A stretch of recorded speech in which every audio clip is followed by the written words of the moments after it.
Well, happy Monday, everyone. Welcome to the Marcast here, your CFL Week 2 recap. Happy Juneteenth. If you have the day off, I know my wife Dorothy is off. Some of the schools, we're still in session, others aren't, but we are here today. No days off. We'll be doing our USFL Week 10 recap tomorrow with Pat Ruffino. Very excited to talk USFL playoffs there with two 4-6 teams making the USFL playoffs from the same division even. But today we're talking CFL. I have a lot to say today, so this will be good because I actually did my homework this weekend. We have Jason Hussey here and Evan Willsmore. Jason, how are you doing? Doing great, Reed. How are you? We're good. Evan, my West Coast compatriot here, getting up a few minutes ago to do this with me. How are you doing? Yeah, not bad. Definitely a bit of an early start, but got another good slate of games to talk about, so looking forward to it. I'm very excited here. We have Jay Thomas, Hardy Confident. Hey, what's up? So I decided after however many weeks of doing this with Andy, Pat, and everything, I decided I need to start taking notes for the weekend. So I actually did. I have notes for all the games. Actually, I was opposed to just flying off the seat here. We have all that. Lots to talk about today. Kind of overall thoughts, and then we'll go kind of game by game here. Jason, what did you make of this? I enjoy seeing the blank here with the 0 score for the Elks. What did you make just overall of the weekend? I think that in general, it was better in terms of the quality of play from week one, which is to be expected. But I think that in general, the quarterbacks played well, in the exception of a couple of cases we'll get to. Evan, what did you make of everything? Yeah, I would agree. I say, overall play quality increased, but unfortunately, the teams who, still had struggles in week one, that seemed to roll over into week two with, Ottawa, Edmonton, and Hamilton in particular. Saskatchewan, they played a good game against Winnipeg, but didn't end up scoring enough to make it count in the end because Winnipeg put up 45. So we'll get into more of that later. But yeah, overall, I thought it was a bit of a better slate than last week. Evan froze for a second. Yeah, I know. I have a lot to talk about Saskatchewan too because I saw a lot of tweets of there's a lot to look forward to here. We just got our ass absolutely handed to us by Winnipeg, but there's a lot. I saw Ballsy talking about it and Hodge and everyone else Saskatchewan. So we'll talk about that. Hang your heads high there. Pretty poor game, the Thursday night one, the Ottawa. A lot to say about with that. Marshall Ferguson, friend of me of the show, poo-pooing on XFL week 1 and 2. And I said, hey, Marshall, how's it feel here? We have some of these things going on. But overall, I thought it was fun. When I posted, hey, our preview yesterday, hey, we're going to be talking about this morning. The couple notes that came up to me was, one, the bad refereeing. Or bad officiating. I had a lot of comments about that. Jason, have you noticed continuing bad, play, whatever you want to call it, here going into week 2? Not especially from the referees so far this season.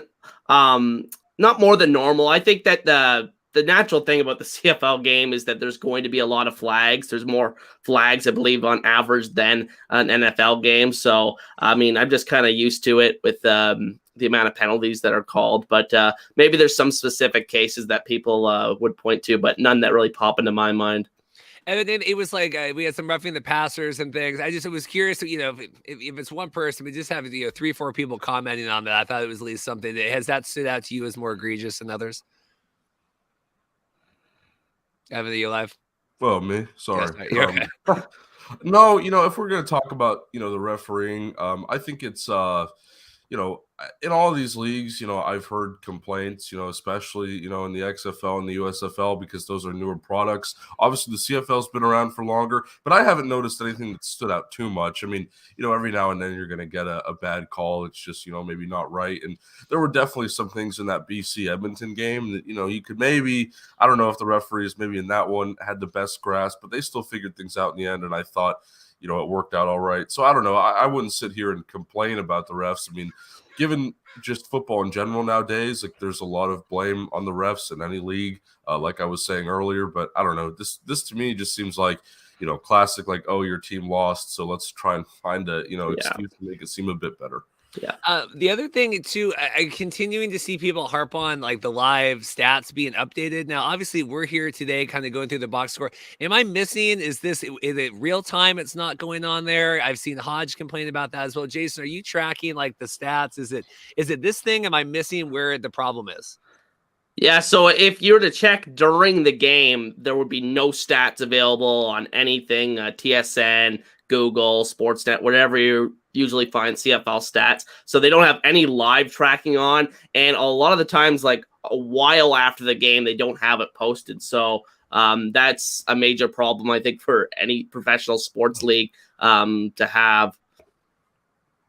Okay, and because yeah, obviously here on this, I don't do a lot of like lives either. I guess if I was out watching, Evan, has that affected your life at all? I mean, I know I've just seen a lot of people talk about this with like the sports betting and fantasy and all that. Yeah, I haven't had too many problems with it. For me, I know I've been able to check during most of the games, and it's been all right. There was a game last week, I think it was Winnipeg Hamilton, where it just kind of froze after halftime, and it didn't really get going again until like the fourth quarter. Or the end of the third or something like that. I don't quite remember, but I don't know. To me, it hasn't been terrible. I think the greater conversation we should be having here is, why the CFL doesn't have an app yet with all this stuff in it. I keep having to go on my, web browser, Safari or whatever, typing in, CFL.ca and then clicking on the game tracker. It's just a bit more work than I'd like to have to put in. With the XFL, I could just go over to ESPN and that would all be there. With the USFL, you could just use the Fox Sports app. So it's a bit surprising that the CFL is kind of lacking in that category. Well, I just would have thought, now we're 2 years into this Genius Sports thing and all of that. I see it. A lot of times people make fun of that, like, oh, this is the thing, Genius Sports. But yeah, certainly something here in the XFL, and I think even their app, I'm not living and dying by any of these leagues' apps, but even the XFL one, like sending out the notifications and, hey, the game's coming up and this is the touchdowns, and you can kind of track it along. I just think it's helpful. It makes it feel more. I know last year, the USFL, they weren't piped into whatever app I used to like live track my stuff. And it felt like these games were existing in a vacuum. We're a little more this year. You're getting the notifications. Hey, there's a touchdown. Okay, third quarter starting. I think that's helpful. You're like, oh yeah, that game is going on. I should go watch it versus, oh, this game happened. I kind of missed that. So Jason, any other thoughts on that? We'll get to the games. Not really anything more to add. I think that it would provide another engagement tool. I do agree about the app. I just think that's a basic thing to have in today's world. And I think the CFL in general really struggles in terms of the digital space. They're really trying to improve that with this whole Genius Sports thing. And I think that, the inexcusable thing about the stats thing is that they had a system before that worked fine for doing live stats during the game. Why did they take that down before launching the other one? Like, why didn't they just keep the old one up until the new one was ready to go? So that's what I can't wrap my head around with that. Well, I think it's interesting. And obviously, I think change is coming in general for the CFL. I remember like last year we had Danny Austin and a lot of the guys that normally would come to Grey Cup didn't come right. And now this year we saw all the layoffs last week with the TSN 1260. And I got, with Dustin over there and Jason Greger and kind of longtime friends to the show and trying to figure out, like, I'm just curious, like what all this becomes now, where if you're the CFL and we're losing some of these like traditional outlets that are covering us anyway, right? And whether they are choosing to or not. I mean, in the case of if you're getting laid off or whatnot, like I'd be curious to see how the CFL kind of rides this out, where it's already kind of this niche fringe thing and trying to attract. You know what I'm saying, Evan? Are you like you trying to get some of these people now? Like, I'll be curious, like who, if you do decide to come to Grey Cup this year with us, like who is still there this year that kind of is doing the daily stuff.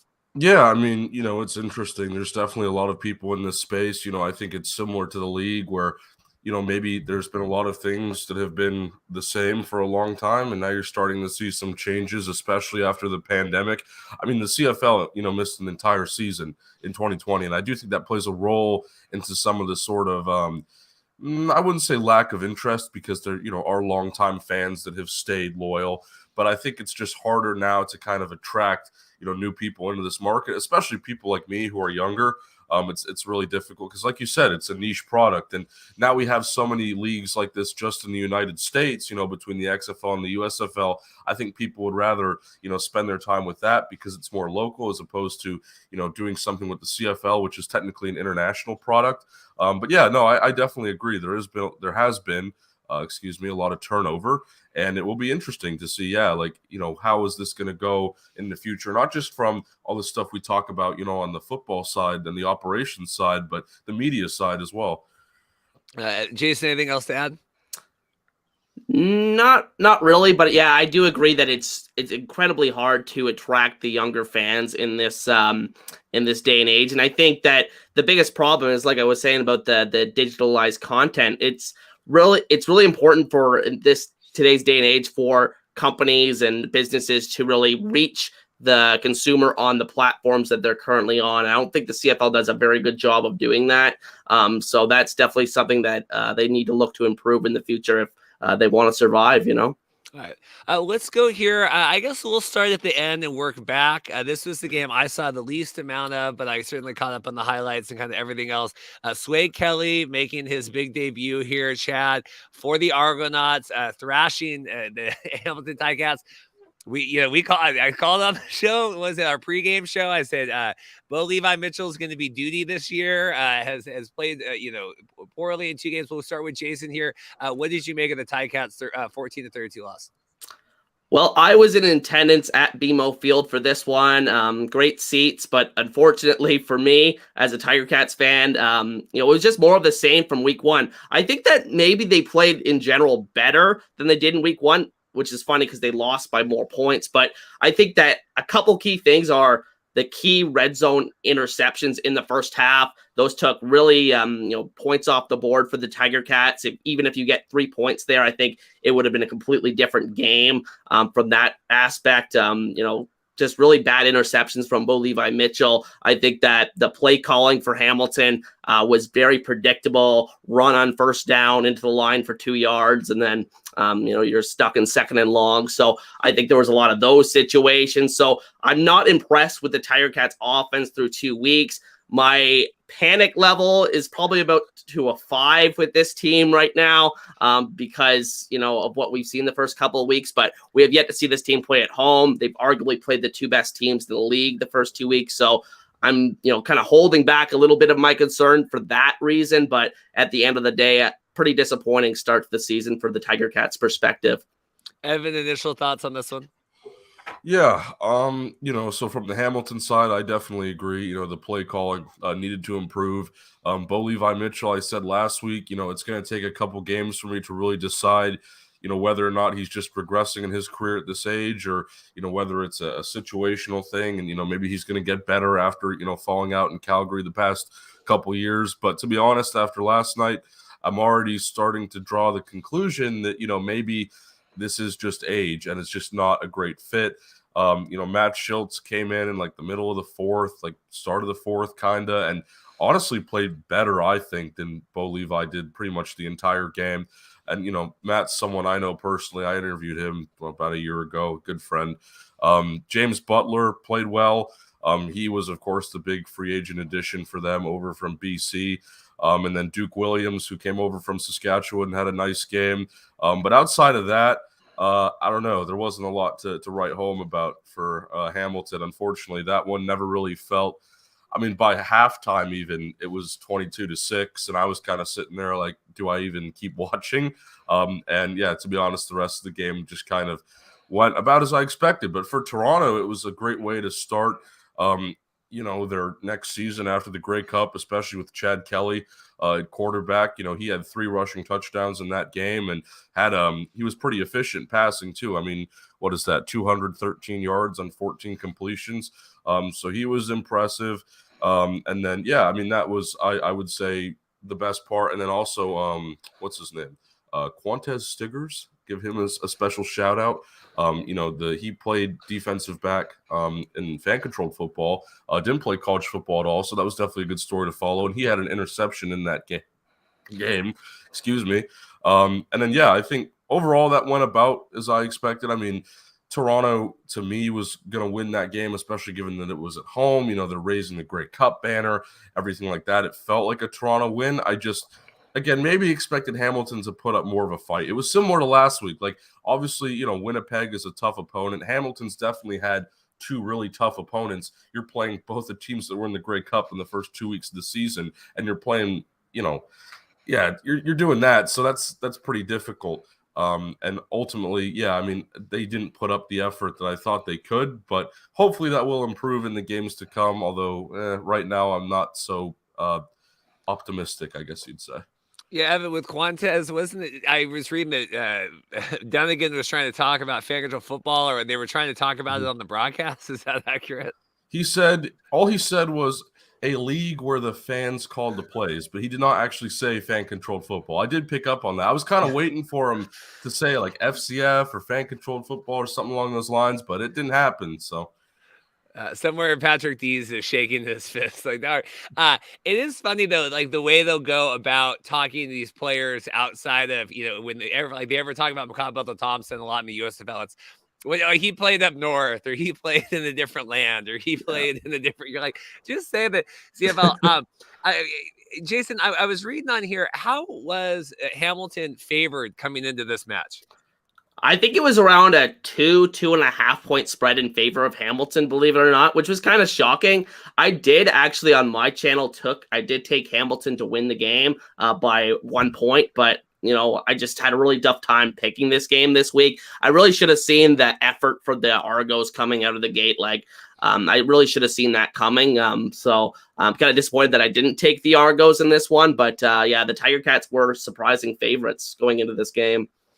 This AJ Outlet thing where he went viral with it wasn't I don't even know what wrestling promotion it was. It wasn't AEW or whatever. He was spearing the guy this week. And then that was very classic. I thought putting the Hamilton Ticats thing on. Have you guys, Evan, did you track any of that, or is that outside of your purview?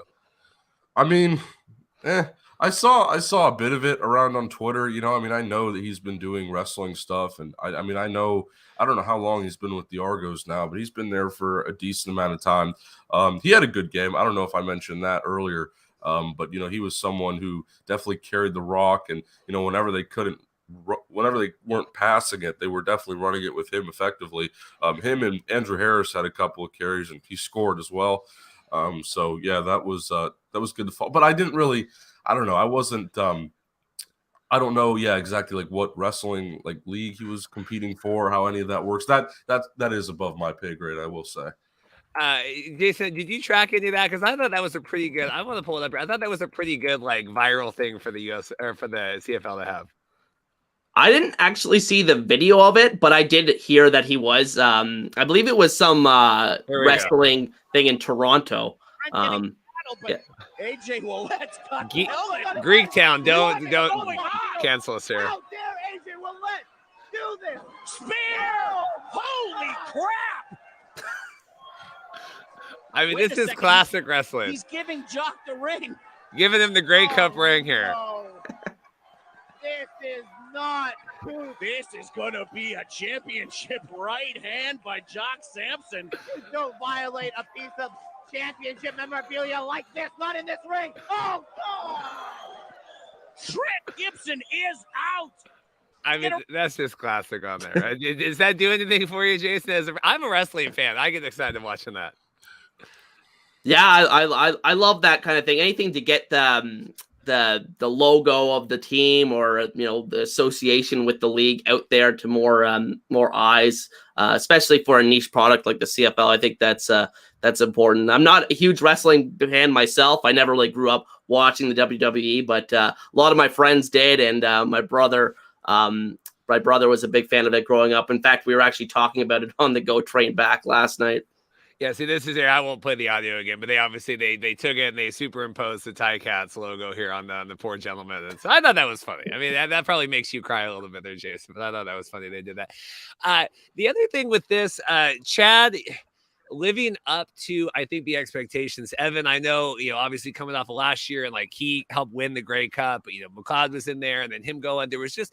It never really felt like they had any doubt with Chad. I know Brian Scott's up there and everyone else. But, Evan, are you just surprised how good Chad looked coming out the gate here? No. I mean, there was a lot of hype about him in the offseason, and I think he worked a lot behind the scenes last year, even when MBT was starting. So I don't think this is a fluke or anything like that. I will say, I think it was John Hodge put up yesterday. He says, do you think do you think Chad Kelly kind of fits in behind, I think it was Zach Collaros and someone else is the third best quarterback in the CFL. And I said, well, just given sort of the instability at the position across the league right now, because there's been a lot of turnover, a lot of guys are getting older. There's a lot that needs to be proven. Yeah, there it is. I said, yeah, because just because of the uncertainty, I think that he definitely has the highest ceiling. It is a bit of a knee-jerk reaction to call him the third best quarterback in the CFL after one good game where he had 3 rushing touchdowns. But, I'm going to stand by my word and see how that goes through the rest of the season. I really do hope that, this is Chad's year and that maybe Toronto gets back to the Grey Cup with him having started the full season as opposed to just playing the one half of that game or whatever it was. I mean, I don't really think this is that. I mean, I know John is known to be a little hyperbolic sometimes, but I don't think that this is that crazy. I think, besides Caleros, I wouldn't put Vernon in that category right now. I certainly wouldn't put Corn Dog. I wouldn't put Arbuckle. I wouldn't put Cody, really, Trevor Harris. I mean, Jason, do you think that's that outlandish that Chad's a top 3 quarterback right now? And I think that's a good thing. I mean, get a new guy in there to do that. But what do you make of this? Well, I can't really disagree based on what we saw in week 1. Obviously, Tiger Cats didn't have any tape on them. That always plays a little bit of a factor. But I think from a physical standpoint, the athleticism that he has brings to the table, I think that was very impressive. And honestly, like you said, given the situations around the league, nobody's really shown to have, other than Caleros and maybe like Trevor Harris, to have that kind of consistent of a floor. I think that I'm very interested to see how Kelly does in the next couple of weeks, but I don't think it's outlandish to have him in the top 3 quarterbacks just based on that week 1 performance. We had a thing here. Oh, Evan was in our group chat was saying, what's the over-under on the Ticats win this year? Evan's saying 7. Evan, do you stand by that? What do you make of the Ticats here going out the rest of the way? I mean, I said this last week. I think they're in a bit of a rebuilding process. I wouldn't be surprised after this year if there was some turnover on the coaching staff. I think they'll keep some of the, core pieces around still. I know they have a couple guys that were left from the Grey Cup runs. But I don't know, I'm looking at this thing and I'm not seeing a team that is really going to be competing. And, maybe I'm proven wrong. I would hope so. But right now there's just a lot, that seems very I don't want to say scripted, but it's there's just certain teams where you look at them and you're like, if this person is, here by the end of the season, or if they're not doing this by this certain point, the outlook doesn't look great. And, Hamilton, I will say, had a very impressive run. I mean, they made 2 Grey Cups technically back-to-back between 19 and 21 since there was no 2020 season.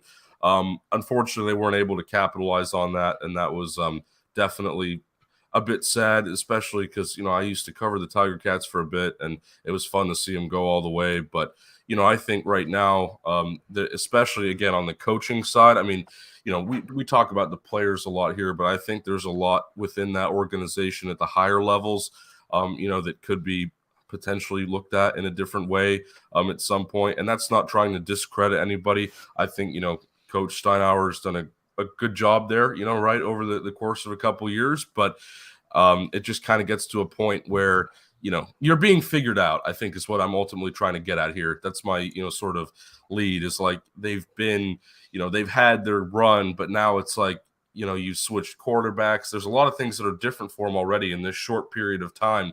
And again, I just don't see this as a great year for them, unfortunately. Jason, last thing on this, and I have it pulled up here with, obviously Bo missing, leaving the game, Schultz coming in, this lower body. Is this cause for concern? Are we just getting him out of there for the week? What do you, with Bo being injury prone and everything? Well, I think it's worth noting that they have a bye after this next week. So I think that maybe they start Schultz this week, and then they, because they have a short week, they play on Friday at home against Montreal. So maybe they, sit Bo for that one. Let him to sit on the bench for a little bit for a couple of weeks, and then give it back for week 5. I think they play Ottawa that week, so I think that's an option for them, and potentially what we could see. I think Schultz, from what we saw, given that it was garbage time, you've got to take it with a grain of salt. But I think that he played better than Bo in this one, so I think that having that familiarity with the offense, you have a little bit of comfortability with Schultz. But at the end of the day, I think if Bo is missing the whole season or is easy out for a significant amount of time, he obviously has a history with injuries. So I think that's concerning, going forward for the Tiger Cats. But I will say, in terms of projecting like over/under win or loss record for this team going forward, I still think they're going to win like 8 games this year. Look back last year, 0-4 to start the season.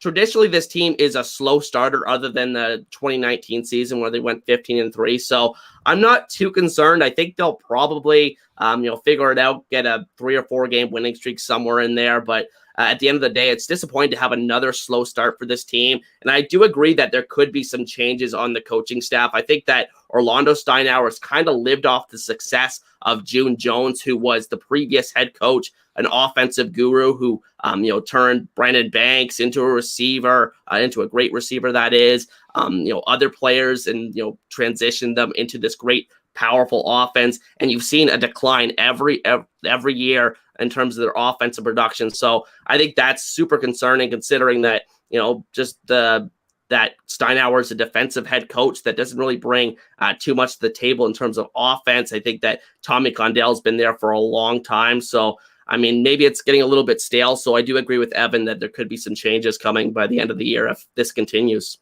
Yeah, Bo's making $500,000. I mean, that was a big swing on that. Big swing on that. Yeah.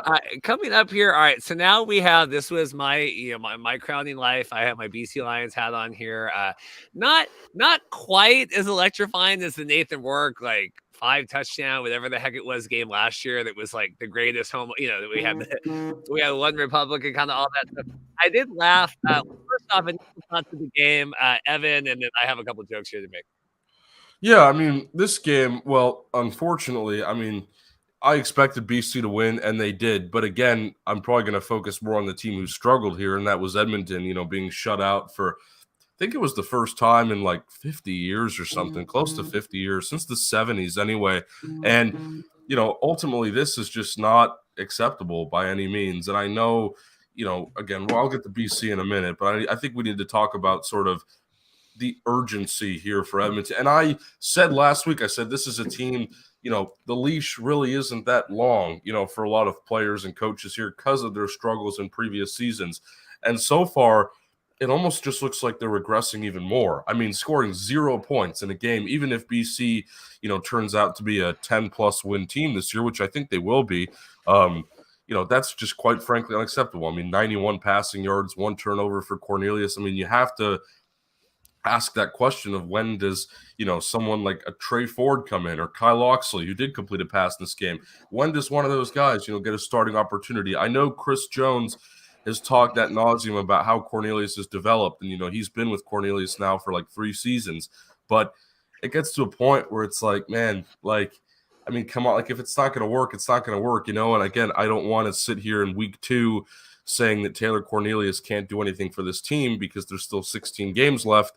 But so far, I mean, he's had 1 long touchdown pass to Geno Lewis. And outside of that, I mean, there was not really much to work with there. He's a good scrambler. He can run when he's needed. But that's not going to win you the game, ultimately. Mm-hmm. And I get that that's a great part of his game, his build, his mobility, but I don't know. I'm really not sold on that at all. And then, for BC, I thought they had a decent game. Could they have done a bit better? Maybe. There was a lot of weird sort of turnovers that happened early on where it was the ball just kind of seemed to be flying around between the teams, and there was a bunch of flags that, overturned those turnovers. I think one of them ended up counting. But, Vernon had 300 passing yards, which I thought was pretty good. Did have a turnover, but I won't fault him for that. I mean, he completed, 25 out of 35 of his passes. So I'd call it a good day for him. Taquan Mizzle, the running back, I think that's how you pronounce his name. Yeah. Definitely was impressive. At least that's what I gathered from this game, especially because he had such big holes to fill with James Butler leaving. Big shoes, I should say, not big holes. Anyway, he was impressive, at least to me. And then just going down the list, Justin McInnes had a really good game. Was good to see that after he had the big catch in week 1 against Calgary. Dominic Rhymes, again, another impressive. I mean, just look at this whole receiving core down here and how sort of balanced it is. Everyone's got 4 or 5 catches. It speaks to Vernon's ability to really spread the ball around. And I talked about that last week. I said they have so many good players in that receiving core, but at the end of the season, there might not be that much difference between, their top receiver and like their 4th leading receiver. Just saying. But then, I'd say for BC, again, could they have, done a bit better? I mean, obviously they shut out the opponent, which is great. I mean, maybe you could have scored a bit more than 22 in that situation, but ultimately a good game for them. They're on the right track. Edmonton, unfortunately, not so much. Yeah, I didn't want to hit up Baker yesterday because of Father's Day, but I want to get Justin McGinnis on the podcast here. I think that's our new kind of fresh with missing Lucky and missing Keon and everything else. I want to get kind of in his head here because he's really come on strong. Jason, what did you make of this? Just kind of slaughter of the Elks. So I did an initial reactions video on my channel that got a lot of traction, saying how the Elks are off to a disastrous start. And it really has been a disastrous start for the Elks. I think that a lot of things are just inexcusable with how much talent I think is around this roster, how much talent they brought in the past couple of off seasons. I think that you look at how Taylor Cornelius has played. I think that it's really inexcusable because you have guys around him that have been productive receivers at other spots in the CFL. So what's the common denominator? It's the quarterback position. So I think that sometimes, or maybe they're just better off like going forward, going with Trey Ford, running some kind of like run heavy option offense, something like that just to get the ball moving. Because Trey Ford, we saw him play a bit last year. I saw him start his first game in Hamilton. And I saw him, really make a difference with his legs. I think that really puts a lot of pressure on defense and could add another element that we're currently not seeing because, we say that, Taylor Cornelius does have some of that scrambling ability. But if you're going to just say that's his biggest strength, that's Trey Ford's biggest strength. And that's even a bigger strength for him. So I think that, going forward, that might be the play that they do or go with Kyle Loxley. But something has to change with this Edmonton Elks offense because 0 points in a CFL game. I forget who said it. I think it was Kerry Joseph who said this about 15 years ago. He's like, we're getting shut out in a CFL game. That's unacceptable. So I think that at the end of the day, just so disappointing for Edmonton. But I do believe Chris Jones deserves a lot of heat as well. Going into a season with a field goal kicker that can attempt a 51-yard field goal, that is unacceptable. They had a couple of chances to take a lead early in this game, could have changed the entire tide of the game, even with the field goal. They passed up 50-yard, 49-yard field goal attempts for a punt. The punt goes out of bounds, and then they basically get no net yards on the punt. So I think that, at the end of the day, just a really disappointing performance all around for the Elks. Anytime you score 0 points is just unacceptable. So that's what I think about them. They just really need to do some soul searching and figure this out really quickly because jobs are going to start being on the line here. And then for BC, I think that it's just a matter of scoring more touchdowns. I think that defensively, they've looked excellent. Obviously, against Edmonton this game, take that with a grain of salt. But you look back last week, only allowing 15 points to Calgary. So 15 points allowed in 2 games. Hard to do better than that. And then I think, just like I said, finishing drives, scoring touchdowns is really the only complaint I have offensively. I thought they moved the ball very well. Yeah, so a couple things here. I have this tweet saved. I thought this was good by Brock. Sorry, Elks fans, Cornelius ain't that guy. 26 games is enough of a sample size to figure it out. I agree with that. And I know that we have, Daryl, I think that you used to write for CFL News Hub, and he's an Elks fan, and he's always been going on about, it's Cornelius and all that stuff. What's weird to me, there was the quote at the end of the game, and I was trying to find the tweet I had where it was Chris Jones saying, hey, we have our quarterback, we're set with that. I said, I don't know if you have your coach at this point. Like if you're that invested in, and I was filming the children's dance recital and I had my phone on like my so I'm watching the game in silent the whole, like the second half. I watched the first half, watching the game, muted the second half.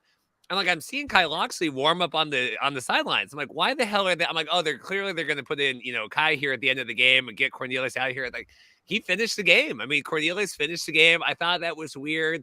And then the BC thing, when Vernon finally had the touchdown pass, I saw kind of a look of relief because I do think that Vernon was afraid that they were going to go, TD list the entire game, like you guys said, kind of completing drives. But to not score any points, like you guys said, in the CFL game, I was trying to explain to Dorothy how challenging that is with the Rouge and kicking. Like, that's very, very hard to get. I think Dave Naylor said it was 1970 was the last time that the Elks had been shut out. Evan, in terms of Vernon, they called it good Vernon kind of at the CFL on the TSN panel at halftime. Was it good Vernon or bad Vernon this week? No, it was definitely good. I mean, again, was it perfect? No. Could he be better? Yes. But ultimately, the only thing that I would really fault him for is, not finding the end zone that much. But that doesn't all go on his shoulders. I mean, as long as they can keep scoring and they can just kind of keep at this steady pace, I mean, they're going to be just fine. They're going to be, right behind Winnipeg there in the West, and, they're not going to have a problem. So. The other question I had was Ed Gainey being out too. Looks like he's going to be out. That's going to be a big loss for Edmonton as well. Jason, any other thoughts? I don't know what the Elks do at this point. I think last year it was like the struggles at home, and that was kind of the joke. And now it feels like it's struggles no matter where they are. I mean, what would you like to see them do?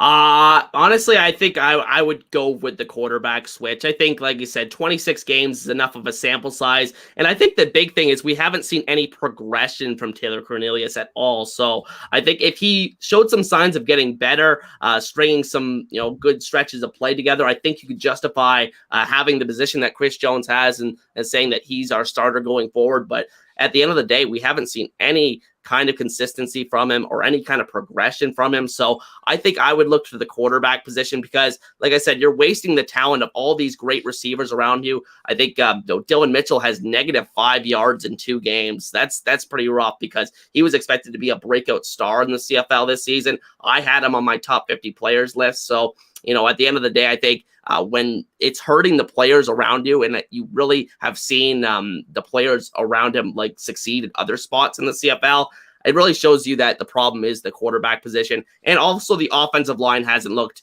ideal either. They're really not confident in those short yardage situations, probably the worst team in the league as we saw in week 1 against Saskatchewan. So that's a concern for them going forward. They kind of have a little bit of a flawed team building philosophy, in my opinion, whereas they built from the outside, the perimeter, and not really, built in the trenches. So I think, the Elks have a lot of soul searching to do. And, they just kind of have to go back to the drawing board, I think. Like you said, I thought Mizell was good, but running back kind of filling in for BC. I know that there was obviously the concern there with Butler going. The other thing I thought, it seemed to me at least that Vernon was moving a lot more in the second half. It seemed like in the first half, he was trying to be a little bit too much of a pocket passer. And I don't know if they just got more pressure on him in the second half, but it felt like where he's scrambling more, he's a little bit better in that way, kind of trying to make up things and kind of be a little bit of an orchestrator on the field in that way. But yeah, I just have written here, corn dog equals duty. I'm just looking through my notes. And then it felt like they were finally trying to get rhymes going, that they had a couple of drop passes and he was missing that. Evan, any other thoughts on the receiving core? I know you were talking about them kind of getting balanced workload there and a couple of the big stars being out right now for BC. Yeah, I mean, the receiving core, I talked about them enough last week. I mean, they're doing a great job. Someone's always going to step up, and even if they don't have the one guy that necessarily explodes onto the scene, again, it's always going to be pretty even. You saw how many guys on that list that had 3, 4, 5 catches. It's very very diverse but very balanced at the same time. And I will say too, just talking about Vernon Adams again for a second, I think BC, and someone said this in our chat too at some point, BC was extremely smart for getting Vernon Adams last year before Nathan Rourke left. Well, I mean, obviously Nathan Rourke was injured, and that prompted them to bring VA in. But now you look at, again, the sort of state of the quarterback in the CFL, yeah. It looks like a steal, to get a guy like VA who, again, maybe isn't exactly in his prime. Like you could argue that, VA, I think it might have been 2019 in Montreal was, at his peak. But even then, he's still, one of the top guys. I mean, you could put him, to be honest, I would feel comfortable at this point, maybe putting him right behind Zach Collaros. We were talking about this top 3 guys earlier. You could maybe put Trevor Harris in there right now, especially after his game against Winnipeg, which we'll get into in a minute. And then Chad Kelly, obviously, like we talked about. But I don't know, at this point, I think if Vernon can take this team to the playoffs and they can have another run and at least challenge Winnipeg again, I'd say that's a win. I mean, at that point, like, I know Rourke was extremely flashy, and I was very fortunate to see him play against the Elks last year, where he had, just a phenomenal game. Best game I've ever seen in person by any quarterback, I think, at any level. Even though they had Rourke, Vernon, I think, can carry the same type of weight. Maybe that's a bold statement. Again, I understand how good Nathan Rourke was. I know his season was cut short. I get it. Trust me. But I really think that, Vernon, there's nothing like with his receivers. Like, who's stopping that? At this point, they're going to have to face a couple, difficult teams. I'm sure once they get to like the Torontos and the Winnipegs, like I said, maybe even like Montreal, it could become a bit more difficult. But right now, I think Vernon is on pace for a great season, and I think he could really return to that form that he was in, maybe 3 or 4 years ago. Keep in mind that, Lions also have Dan Evans here, where you're talking about kind of having the quarterback riches in there, where our backup is probably better than I would say. Certainly Yep. Cornelius, and certainly whatever at this point. Derek Taylor had tweeted out, and I think Derek's going to come on the show this week, like, who can play quarterback for the Elks right now? And I said, like, I'd call up like DeAndre Johnson or someone in the USFL, like, hey, you just missed the playoffs. Like, let's get you up here and kind of do that. Half joking, but, they could kind of figure that out. Last couple of notes from me. We had the big LL Cool J concert. I thought this was a funny tweet by Jacques. I don't know if you guys follow him on Twitter. It said, it's a real statement of CFL fan demographics, and LL Cool J concert is praised for appealing to a younger crowd.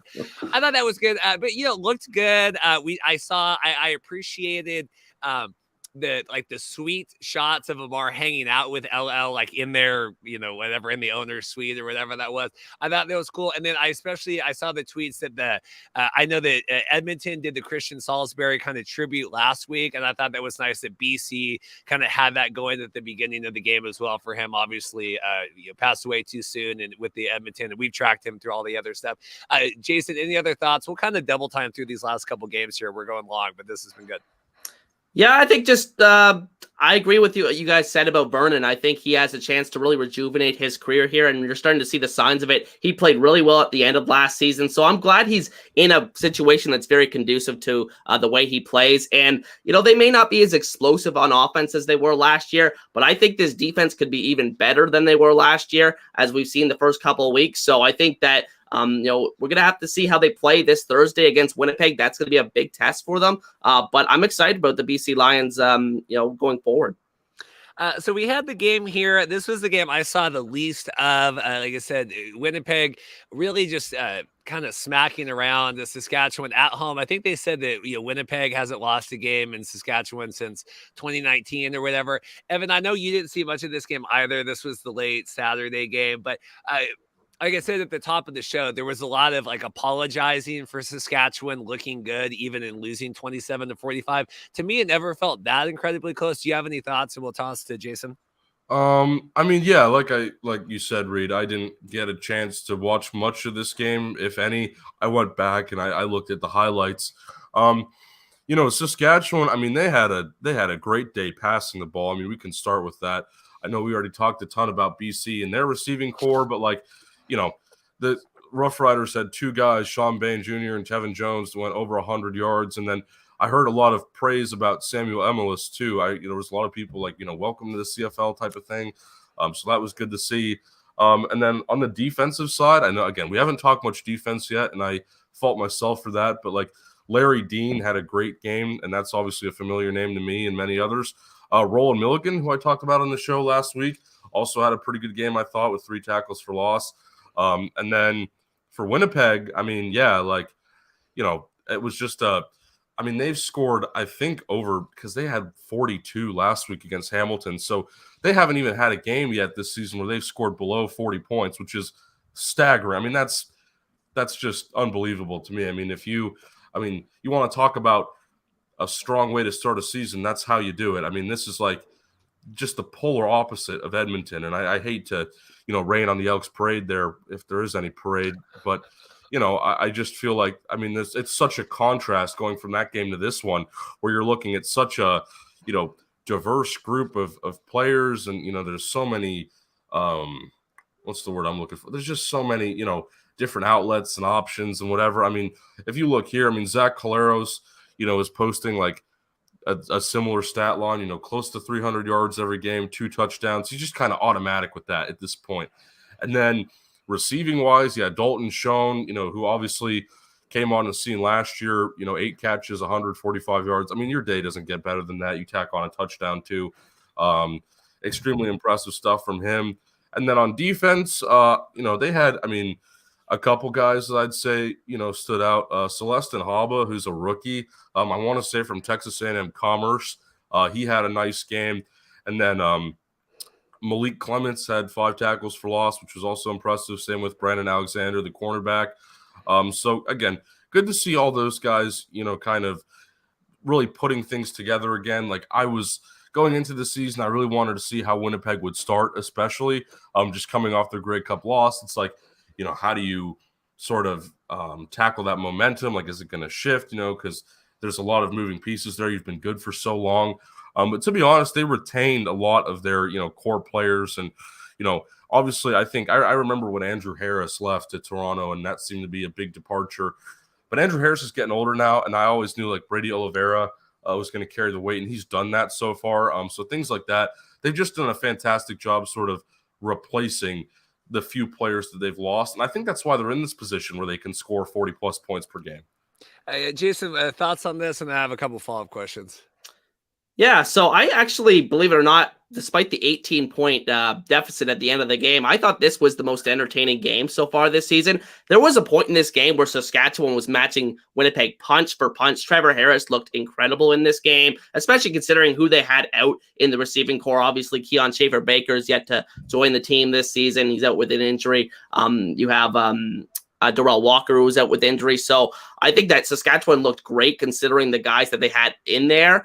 And, I think this game really changed on the Janarian Grant punt return, because I think that made it a 10-point game, and then Winnipeg just kind of take it home from there. But Winnipeg, just such a well-oiled machine in terms of their offense. I think that their defense showed a little bit of holes. I think the first couple of weeks of the season, they may not be as good as they were the previous couple of years, but I think this offense is better than they've ever been, and I think that's going to lead them to a lot of victories. If they're going to score 40 points every week, I think there's nobody that's going to stop them this year.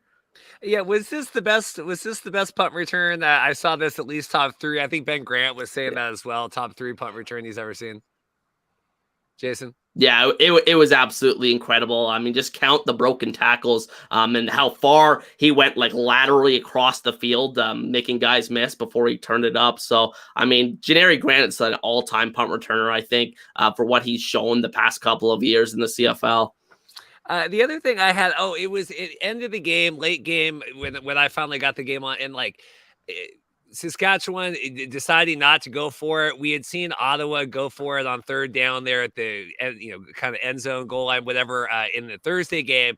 And I liked kind of that aggressiveness, because I was going back and forth with Christina Constable, and I said, if you're Ottawa at this point, what do you have to lose? Like, I would go for it. Like, what are we trying to save here? And I felt the same for Saskatchewan. Like, Winnipeg, you can't match. They always say that, like, you can't match touchdowns with field goals, especially Winnipeg. Like, they had the opportunity there to at least give it a shot. And I felt like not going for it and settling for the 3, and then Winnipeg comes immediately back, drives the field, and gets another touchdown. It's like, well, now you're down. I don't know. I just feel like you have to be aggressive there. And I feel like you have to play a perfect game to beat Winnipeg, and there was just too many issues there with Saskatchewan. Anything else from this one? I want to make sure we get to the Ottawa game. Jason, any other thoughts on the Winnipeg-Saskatchewan?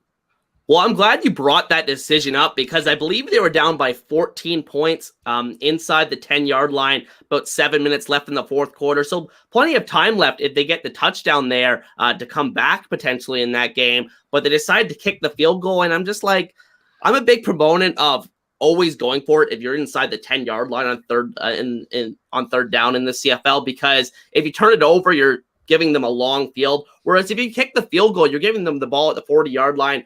Only gives the good offenses, you can get a couple first downs, they get that field goal right back. So the field goal doesn't help you in that situation. So I really don't understand that decision. Like you mentioned, Ottawa's decision on the Thursday night game, I think I really did agree with that one, despite it not working out. So, I mean, again, I'm a big proponent of going for it on 3rd and goal in those situations. The other thing, too, you were saying Trevor Harris played good. I said he played good despite I was being told he wasn't going to play the game. Rod Peterson came out and said he's not playing.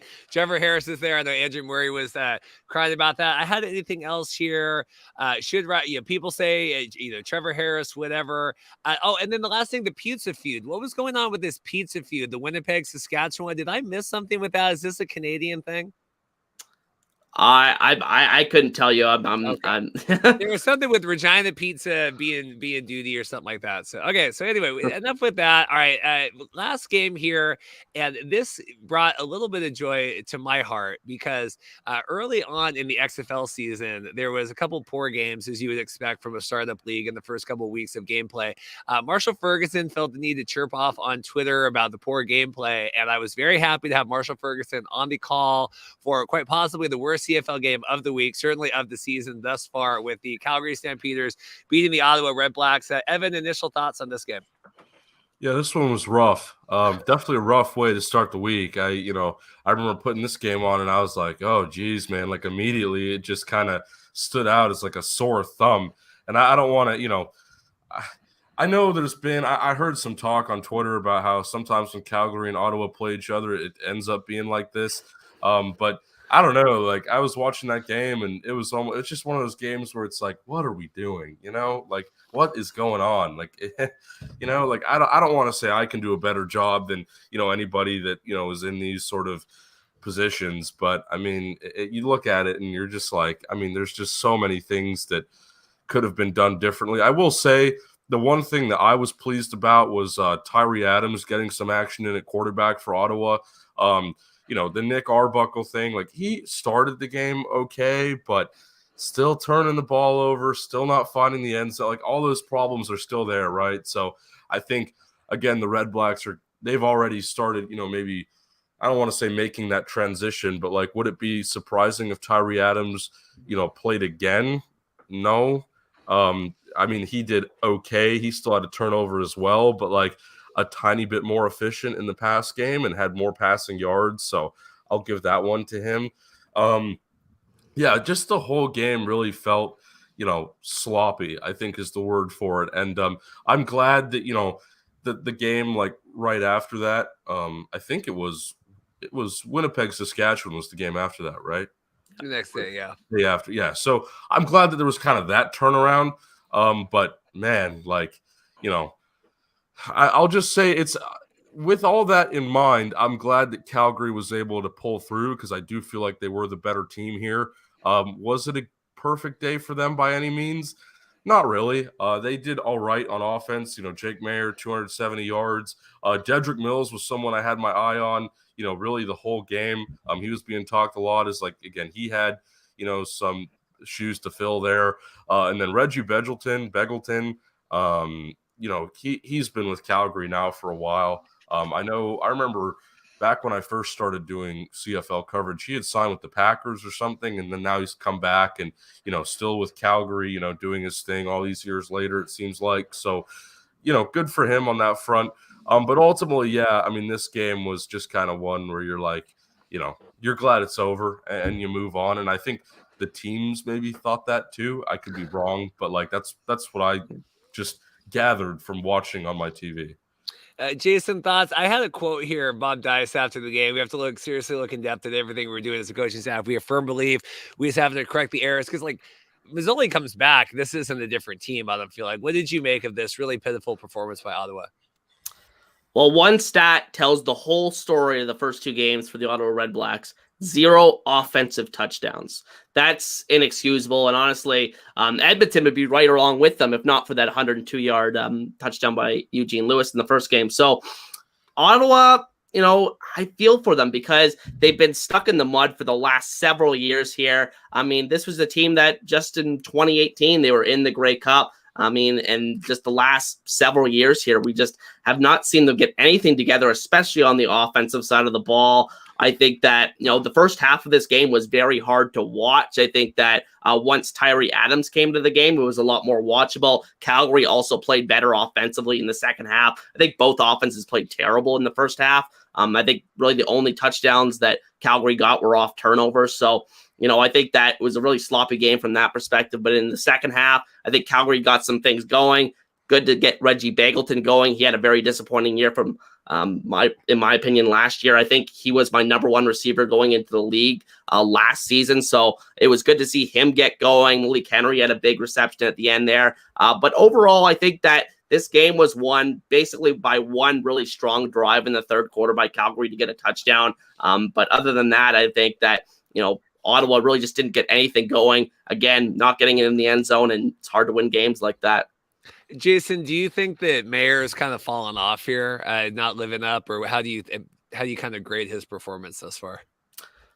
Well, first of all, I actually wanted to say that I believe these statistics are wrong. I think he actually passed for over 300 yards in this one. So, I mean, that's another thing with the statistical system. They're having errors all over the place. But I think he was better in this one. I think it was acceptable. Still not the level of play I'd like to see from him. But I think that I didn't really have any problems with his performance. The one turnover he had, I think it was off his receiver's hand. So I'm not going to really fault him for that. So I think he was much better than week one.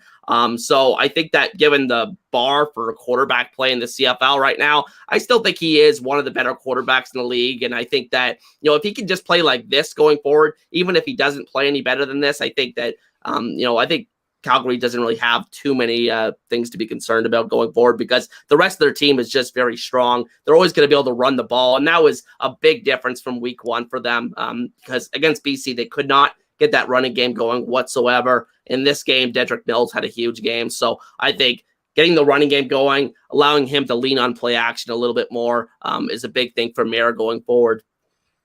The other, because Kadeem was out too, right? Is he on the 6 game Kadeem Carey right now? Is he on? Yeah, 6 game injured list. Yeah, so certainly not good there. We'll start to wrap this up. Look ahead here. I had a comment here. I might have to, on the StreamYard, I can put users in timeout if they have inappropriate comments. We have just to remind you, the defending Grey Cup champions are America's CFL team. I don't appreciate that, Mac, and I do not appreciate that. Yeah, Chris knows. I thought the BC Lions are America's team. Looking forward here, I have the schedule. Evan, thoughts? BC here with the early game kicking off Thursday. We'll have our show regular on Friday again this week, our regular weekend show here. BC going on Thursday, and then we have Montreal at Hamilton, Saskatchewan at Calgary, and then Toronto at Edmonton. That could be a scary one there. Evan, thoughts of the game you're looking most forward to heading into the weekend? Well, I definitely think BC at Winnipeg is the headliner. That's going to be the real test for the Lions. They've come out pretty hot. A couple things they could have done differently, but ultimately they're 2-0. Both them and Winnipeg are 2-0 at top of the West. So that'll be interesting to see. I mean, BC's playing at their house. So that makes it a bit more difficult. That's definitely the matchup I'm most excited for. The other one that I'll talk about here is Saskatchewan at Calgary. I feel like that'll kind of be, one of those teams right now it seems like BC and Winnipeg are going to be the two, Western teams. But like Saskatchewan and Calgary, I feel like it's sort of, who slots in at number 3 there. And I think that might that'll be interesting. I feel like that game could determine a lot about just sort of how the rest of the season goes, especially just through the entire Western Division, even though it's only week 3. Jason, in terms of, do you think Hamilton gets a bounce back here?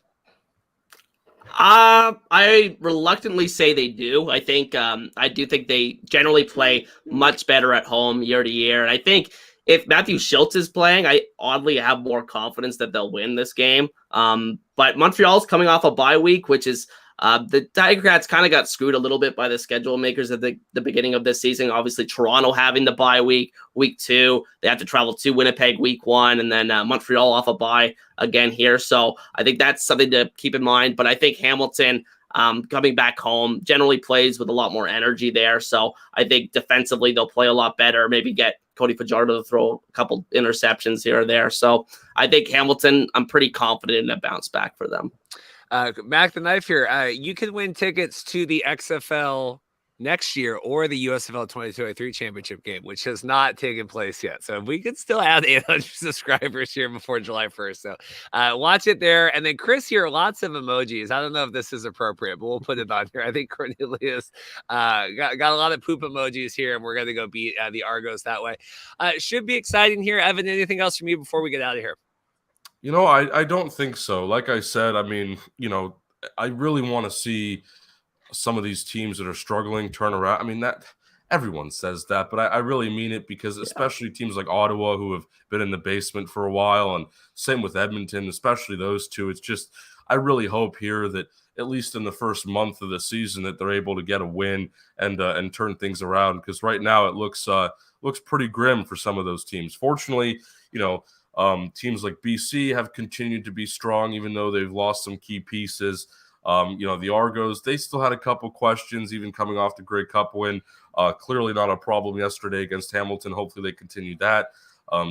Teams like that. I mean, everyone is in a different position right now, I feel like. And I mean that in some good ways, and I mean that in some bad ways. Like there's some teams that have a lot of work to do, and there's some teams that have really none to do. Like if you're Winnipeg, like I don't see what you could really change to make things better. But that's usually how it goes about every year. I'm just a bit surprised to some extent that like some of these teams have shown like no improvement whatsoever, like at all. Again, I get it. It's week 2, knee-jerk reaction, whatever. We're not gonna, we're not gonna. I don't know. Anyway, yeah, I'll stop rambling now. That's good. Jason, we're here week 2 of this. You're now ingratiated in the Riders group Twitter. Don't sell our secrets to the Canadians here. Anything else from you here as we work our way through the season? No, I'm just excited for week 3. I think that we're learning more and more about these teams. I think once we get past the 3rd, 4th week of the season, then we get a much better idea of where these teams are at. I think once everybody's had their home openers and everything like that. So I'm excited to see what we have in store going forward. I will say, if you're still on the fence here, I did tweet, if you're still on the fence and you're like, I don't really care about the CFL, USFL ending here. And I did have this tweet yesterday I was really proud of. The Breakers Gamblers game, first half, was one of the worst halves of football I've ever seen. I said, I publicly apologize to any fathers out there watching this game with their children. If you're still on the fence about the CFL, it can't be any worse than that half of football yesterday. So join us. Pat and I will be back tomorrow. We'll be doing USFL Week 10 preview. And then I think Pat is doing an all USFL team that we're going to be doing here on the podcast this week. I think Derek Taylor, like I said, is coming on. And I believe Rick Saratella as well. We're going to be talking the XFL rookie draft and the teams kind of rounding out. I appreciate everyone. Like and subscribe. Get your USFL 2023 championship tickets or XFL next year. I appreciate it. We'll get out of here. Thank you guys so much.